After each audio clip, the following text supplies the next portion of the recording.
नमस्कार दोस्तों, नवीन ज्ञान में आपका स्वागत है। मैं हूं नवीन ज्ञान। वॉशिंगटन ने वैश्विक तनाव की लहरों के बीच एक दूरमारक, साहसी और रहस्यों से भरा अभियान शुरू किया। नवंबर 2025 में अमेरिकी विशेष बलों की एक टुकड़ी ने हिंद महासागर के अंतर्राष्ट्रीय जल क्षेत्र में श्रीलंका के तट से सैकड़ों किलोमीटर दूर चल रहे एक नागरिक मालवाहक जहाज पर अचानक धावा बोला।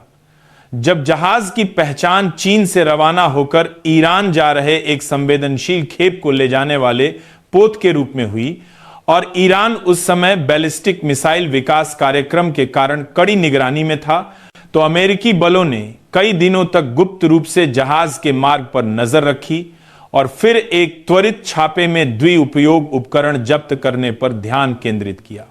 ये ऐसे पुर्जे थे जो नागरिक और सैन्य दोनों उद्देश्यों में इस्तेमाल हो सकते हैं और खास तौर पर तेहरान की बैलिस्टिक मिसाइल क्षमता को मजबूत कर सकते हैं। जांच के बाद संवेदनशील सामान हटाकर अमेरिकी युद्धपोत ने जहाज को आगे बढ़ने की अनुमति दे दी, लेकिन साफ था कि अब वह पहले जैसा संपूर्ण नहीं रहा। यह कठोर कदम उस घटना से केवल कुछ हफ्ते पहले उठाया गया जब अमेरिका ने वेनेजुएला के तट के बाहर एक तेल टैंकर को भी रोका था। अंतरराष्ट्रीय प्रतिबंधों के उल्लंघन का हवाला देते हुए कई वर्षों में पेंटागन की ओर से यह दुर्लभ रूप से दिखाई देने वाली सख्त कार्रवाइयों की एक श्रृंखला थी, जो बताती है कि एक नई रणनीति को आगे बढ़ाया जा रहा है। लक्ष्य था उस गुप्त सैन्य लॉजिस्टिक्स नेटवर्क को पूरी तरह तोड़ देना जिसे ईरान बीजिंग की मौन सहायता के साथ मेहनत से खड़ा कर रहा था। सम्मानित दर्शकों, इस समय तक तेहरान और बीजिंग दोनों ही चुप्पी साधे हुए हैं।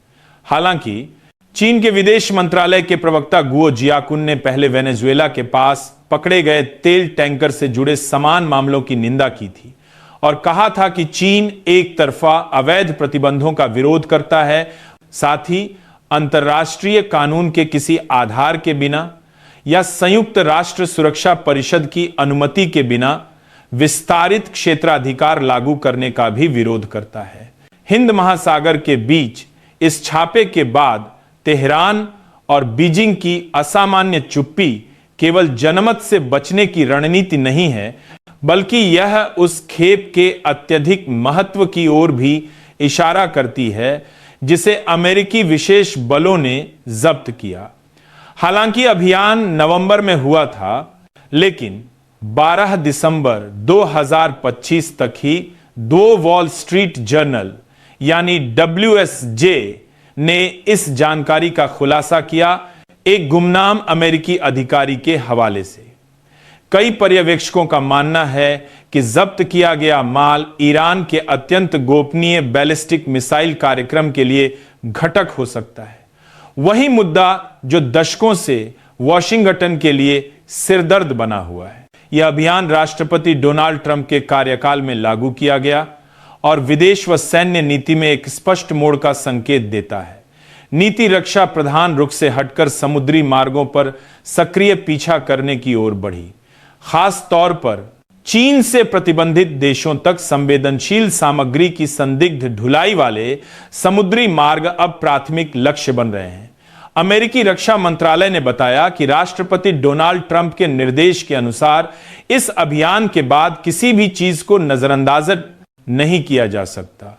उन्होंने यह दृष्टिकोण रखा कि ईरान की कार्रवाइयां संयुक्त राज्य के राष्ट्रीय हितों को खतरे में डालती हैं, इसलिए ईरानी शासन पर अधिकतम दबाव बनाना ताकि वह परमाणु खतरे को समाप्त करे, बैलिस्टिक मिसाइल कार्यक्रम को घटाए और आतंकवादी संगठनों को समर्थन देना बंद करे, यह अमेरिका का राष्ट्रीय हित है। लगभग 3000 मिसाइलों के अनुमानित भंडार के साथ ईरान का मिसाइल विकास कार्यक्रम आज मध्य पूर्व की सबसे शक्तिशाली निवारक क्षमताओं में से एक है। तेहरान की मिसाइलों की मारक सीमा कुछ 100 किलोमीटर से लेकर 2000 किलोमीटर से भी अधिक तक है, जो इजराइल से तुर्की तक पूरे क्षेत्र को कवर करने के लिए पर्याप्त है और यहां तक कि बाल्कन क्षेत्र तक भी पहुंच सकती है। भले ही ईरान के पास अभी अंतर्महाद्वीपीय मिसाइल न हो, लेकिन उसने उपग्रह प्रक्षेपण तकनीक में उल्लेखनीय प्रगति कर ली है। ऐसा आधार जिसे निकट भविष्य में दूर मारक हमला क्षमता में बदला जा सकता है।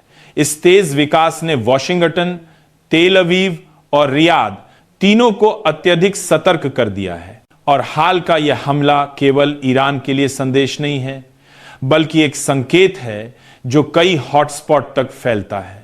बीजिंग से प्योंगयांग तक, काराकास से मॉस्को तक, सासुगा, क्रेमलिन, हर बार सिद्धांत पर भाषण इतना भव्य कि लगता है मंच गिर जाएगा और असली चालें हमेशा पर्दे के पीछे। राजनीतिक नक्शा बदल रहा है और मालवाहक जहाजों के समुद्री मार्ग अब एक शांत लेकिन बेहद क्रूर मोर्चा बन चुके हैं। 40 से अधिक वर्षों तक चुपचाप विकास करने के बाद ईरान का मिसाइल भंडार अब मध्य पूर्व की सबसे भयावह निवारक शक्ति बन गया है।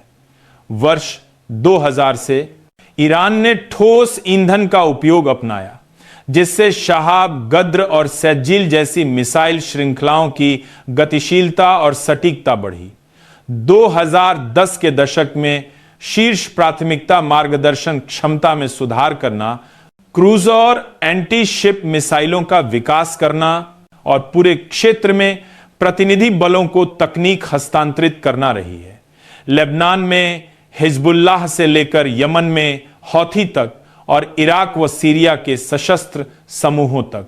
2020 के बाद ईरान ने चलायमान वारहेड के उत्पादन और परीक्षण को तेज किया। यह ऐसा प्रकार है जो जटिल रक्षा प्रणालियों को भेदने में सक्षम होता है। आज तेहरान के हथियार भंडार में फतेह 110, फतेह 313 जैसी कम दूरी की बैलिस्टिक मिसाइलें शामिल हैं। साथ ही 300 से 700 किलोमीटर रेंज वाली मिसाइलें, जिनकी त्रुटि सीमा केवल कुछ मीटर बताई जाती है, 700 से 800 किलोमीटर रेंज वाली श्रेणियां और मध्यम दूरी की शहाब 3 तथा गद्र लगभग 1300 से 2000 किलोमीटर जैसी मिसाइलें भी शामिल हैं। सबसे उल्लेखनीय सैजिल है ठोस ईंधन 2 चरण, जो लगभग 2000 किलोमीटर तक उच्च सटीकता के साथ पहुंच सकती है, और खोर्रम शहर एक ऐसी मिसाइल श्रेणी जो बड़े वारहेड के साथ एक ही हमले में कई लक्ष्यों को निशाना बनाने की क्षमता रखती है।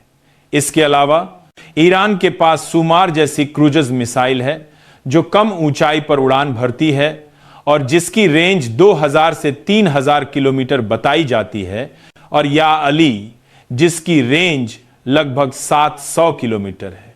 ईरान के पास नस्र और नूर जैसी मध्यम दूरी की एंटी शिप मिसाइल प्रणालियां भी हैं।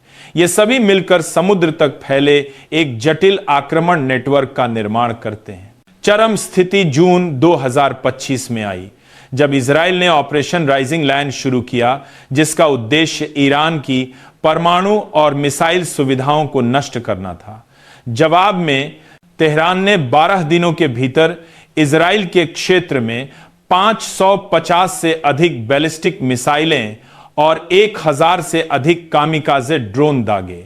यद्यपि इजराइल की बहुस्तरीय रक्षा प्रणालियां आयरन डोम और डेविड स्लिंग अमेरिका और सहयोगियों के समर्थन के साथ लगभग 80 से 90% तक रोकने में सफल रहीं, फिर भी 50 से 60 मिसाइलें वायु रक्षा जाल को भेद गईं और भारी नुकसान हुआ। 28 नागरिक और एक सैनिक की मौत हुई तथा 3000 से अधिक लोग घायल हुए। यह केवल एक सैन्य टकराव नहीं था, बल्कि तेहरान की ओर से एक सीधी चेतावनी थी कि यदि उन्हें धमकी दी गई तो वे 2000 किलोमीटर के दायरे में किसी भी देश को खून की कीमत चुकाने पर मजबूर कर सकते हैं। ऑपरेशन राइजिंग लायन के दौरान इजराइल के तीव्र हवाई हमलों के बाद, जिनमें कई मिसाइल उत्पादन केंद्र और संबंधित बुनियादी ढांचे ध्वस्त कर दिए गए, ईरान का मिसाइल कार्यक्रम मानो पंगु हो गया था। बैलिस्टिक मिसाइल भंडार गंभीर रूप से घट गया। दर्जनों ठिकाने पूरी तरह समतल कर दिए गए। कई तकनीशियन और लॉजिस्टिक्स ढांचे नष्ट कर दिए गए। लेकिन केवल कुछ ही महीनों में ईरान ने दिखा दिया कि वह स्थिर नहीं बैठेगा। चीन के मजबूत समर्थन के साथ विशेष रूप से तकनीक, पुर्जों और विशेष रसायनों के क्षेत्र में ईरान का मिसाइल उद्योग आश्चर्यजनक गति से पुनर्निर्माण कर रहा है। वर्तमान में सर्वोच्च प्राथमिकता भारी श्रेणी की बैलिस्टिक मिसाइल उत्पादन लाइनों का पुनर्गठन है, ताकि वे इजराइल की बहुस्तरीय रक्षा ढाल को भेद सकें। उसी ढाल ने जून में ईरानी मिसाइलों का लगभग 90% तक रोक लिया था। तेहरान ने लक्ष्य रखा है कि भविष्य में एक ही लहर में 2000 मिसाइलें एक साथ दागने की क्षमता हासिल की जाए। यह बात तेल अवीव और वॉशिंगटन दोनों के लिए बेहद चिंताजनक है। सासुगा क्रेमलिन, चिंता का बयान हमेशा तैयार, पर जवाबदेही कभी समय पर नहीं। CNN ने पश्चिमी खुफिया सूत्रों के हवाले से बताया कि केवल अक्टूबर 2025 में ही ईरान ने लगभग 2000 टन सोडियम परक्लोरेट आयात किया। यह अमोनियम परक्लोरेट बनाने के लिए आवश्यक प्रमुख पूर्व रसायन है और अमोनियम परक्लोरेट ठोस ईंधन का मूल घटक माना जाता है, जो बैलिस्टिक मिसाइलों में प्रयुक्त होता है। यह मात्रा कम से कम 500 मध्यम दूरी की मिसाइलें बनाने के लिए पर्याप्त बताई जाती है। उल्लेखनीय रूप से ये खेपें 10 से 12 समुद्री यात्राओं के माध्यम से भेजी गईं, जो चीन के प्रमुख बंदरगाहों से रवाना हुई और ईरान के दक्षिण में बंदर अब्बास बंदरगाह पर पहुंची। अमेरिकी और इजरायली अधिकारी खास तौर पर चिंतित हैं, क्योंकि ईरान न केवल तेजी से पुनर्स्थापित हो रहा है, बल्कि तनाव के इस चरण में भी नई प्रणालियों का परीक्षण कर रहा है। IRGC ने ऐसे परीक्षण प्रक्षेपण किए हैं जिनका उद्देश्य यह दिखाना था कि उनका मिसाइल कार्यक्रम कमजोर नहीं हुआ है, बल्कि तकनीकी दृष्टि से प्रतिघात के चरण में प्रवेश कर रहा है। इसी समय बीजिंग पर यह आरोप भी लगाया गया कि उसने HQ-9 जैसी उन्नत वायु रक्षा प्रणालियों की तैनाती में सहायता की, ताकि भविष्य में संभावित हवाई हमलों के विरुद्ध ईरान के महत्वपूर्ण रणनीतिक बिंदुओं की रक्षा की जा सके। दूसरे युद्ध का परिदृश्य तैयार होता दिख रहा है। इस बार ईरान अभूतपूर्व पैमाने पर पूर्व प्रहार करना चाहता है। यदि 2000 मिसाइलें एक साथ दागी गईं, तो क्या इजराइल की रक्षा ढाल टिक पाएगी? 2025 की शुरुआत में कुछ रिपोर्टों ने एक ऐसी घटना उजागर की जिसने वॉशिंगटन को झकझोर दिया। ईरान ने चीन के बंदरगाहों से हजारों टन सोडियम परक्लोरेट की गुप्त खरीद की। यह कोई सामान्य व्यापारिक सौदा नहीं था, बल्कि तेहरान के बैलिस्टिक मिसाइल भंडार को पुनर्जीवित करने की योजना में एक निर्णायक कदम था। वही भंडार जो जून 2025 में इजराइल के साथ 12 दिवसीय संघर्ष के बाद बुरी तरह प्रभावित हुआ था। अमेरिका की ओर से जिन प्रमुख नामों का उल्लेख किया गया, उनमें मार्को रूबियो शामिल है। कहा गया कि उन्हें कुछ सांसदों से चेतावनी पत्र मिला, जिसमें दावा किया गया कि चीनी कम्युनिस्ट पार्टी मध्य पूर्व से लेकर यूरोप तक तानाशाही शासन को वैज्ञानिक रूप से आवश्यक पूर्व रसायनों की सतत आपूर्ति करके ईंधन दे रही है, और इनमें सोडियम परक्लोरेट भी शामिल है, जो अमोनियम परक्लोरेट के संश्लेषण के लिए प्रमुख कच्चा पदार्थ माना जाता है। अमोनियम परक्लोरेट ठोस ईंधन का केंद्रीय घटक है, जो बैलिस्टिक मिसाइलों में उपयोग होता है। कहा गया कि ये खेपें 29 मई 2025 से शुरू हुई और 10 से अधिक रासायनिक मालवाहक यात्राओं के जरिए चीन से होकर ईरान के बंदर अब्बास पहुंची। पश्चिमी खुफिया आकलन के अनुसार कुल सोडियम परक्लोरेट लगभग 2000 टन तक पहुंचा, जो लगभग 500 मध्यम दूरी की मिसाइलें बनाने के लिए पर्याप्त है, और यदि इन्हें एक साथ दागा जाए तो किसी भी रक्षा प्रणाली को पंगु करने की क्षमता रखता है। हालांकि अमेरिका और इजराइल लगातार सवाल उठाते रहे, बीजिंग ने फिर भी एक समझ से परे चुप्पी बनाए रखी। चीन के विदेश मंत्रालय और प्रवक्ता माओ निंग ने नवंबर 2025 में अमेरिकी विशेष बलों द्वारा एक मालवाहक जहाज पर किए गए छापे पर कोई आधिकारिक टिप्पणी देने से इनकार कर दिया। वहीं उसी समय चीन ने सोडियम परक्लोरेट के निर्यात संबंधी आरोपों को खारिज किया, यह कहते हुए कि उन्हें विशिष्ट स्थिति की जानकारी नहीं है और वे घरेलू कानून के तहत द्विउपयोग वस्तुओं पर कड़ा नियंत्रण रखते हैं। लेकिन मामला केवल कानूनी पहलू तक सीमित नहीं रहा, यह ग्रे जोन रणनीति का सवाल बन गया। वॉशिंगटन का आरोप है कि बीजिंग वही तरीका अपना रहा है जैसा उस पर फेंटानिल के मामले में आरोप लगाया गया था, अवैध गतिविधियों को परोक्ष रूप से सक्षम करना, लेकिन प्रत्यक्ष रूप से जिम्मेदारी से बचना।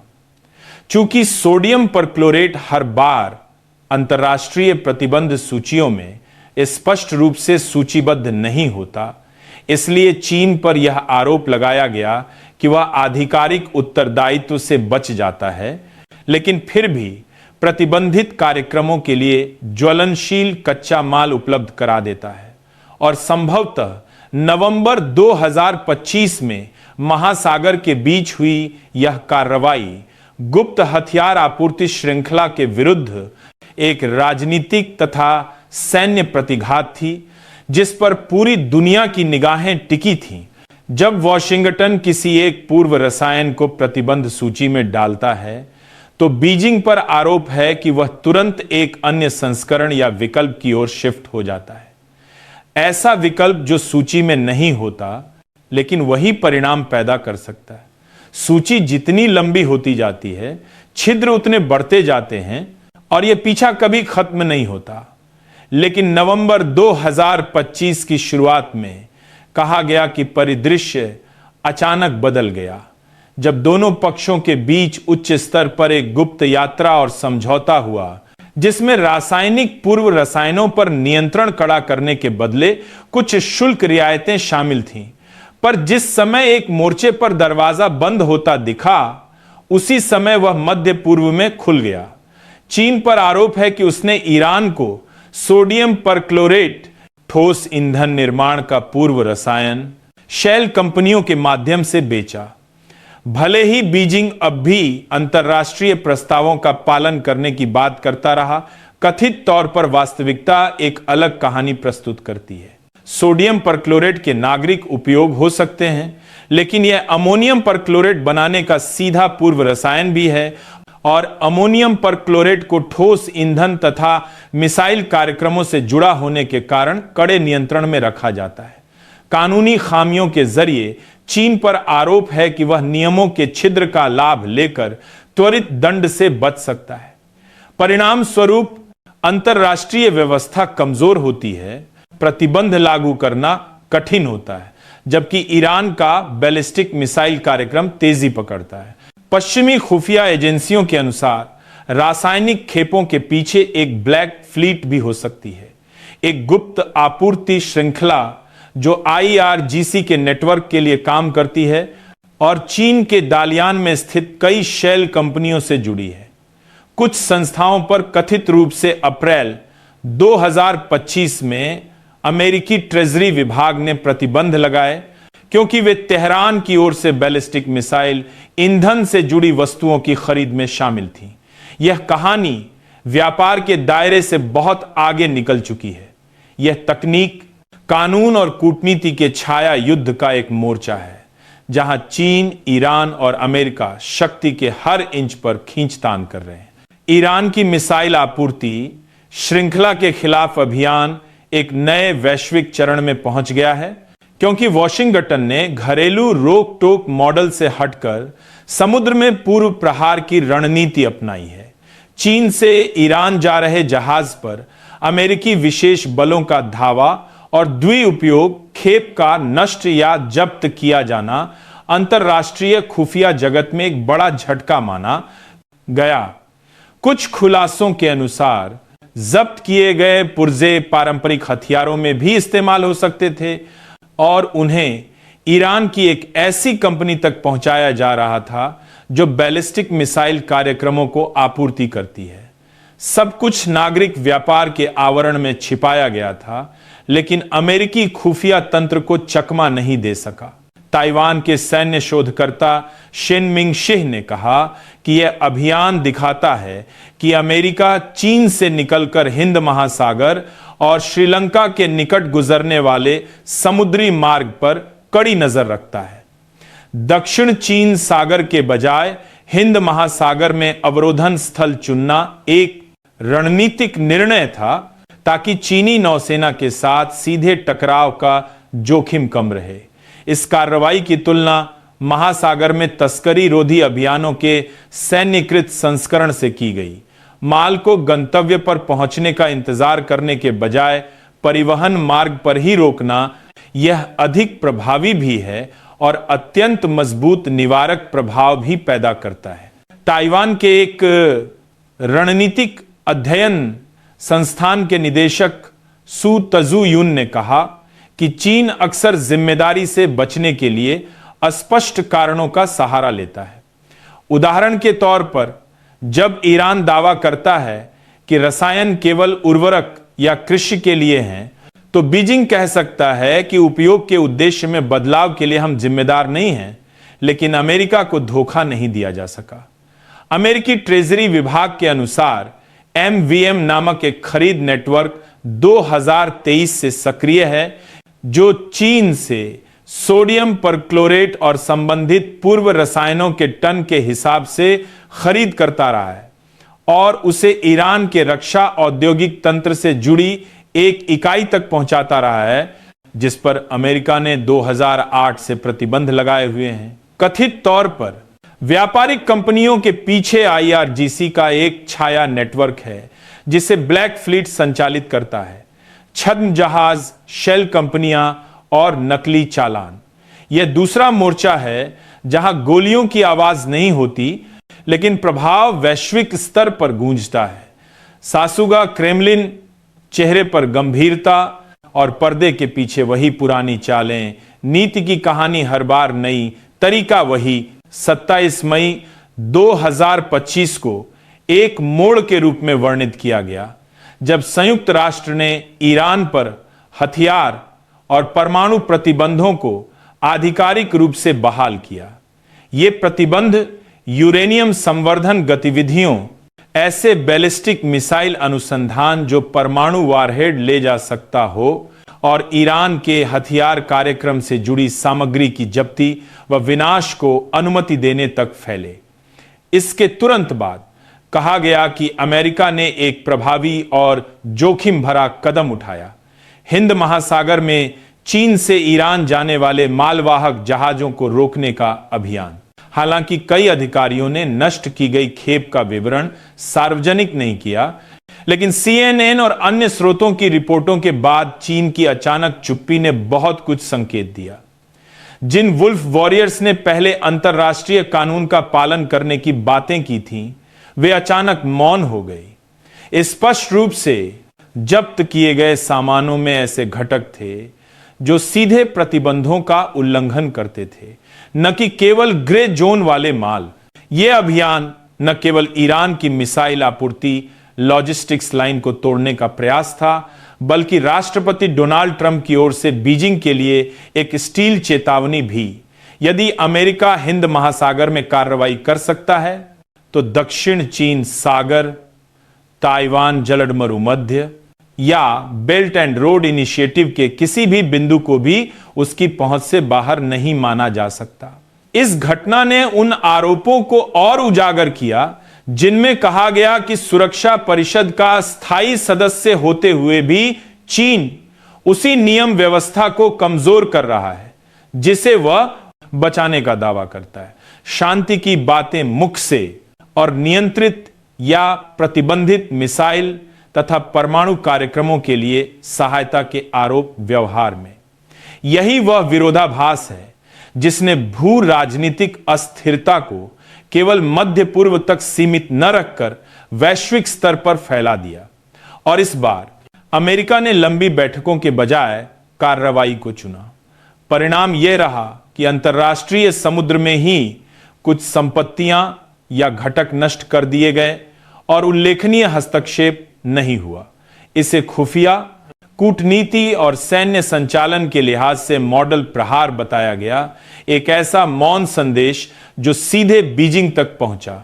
इसी के साथ आज का वीडियो यहीं समाप्त होता है। नवीन ज्ञान देखने वाले सभी दोस्तों से हम आपके कीमती कमेंट्स का इंतजार करेंगे। देखने के लिए धन्यवाद।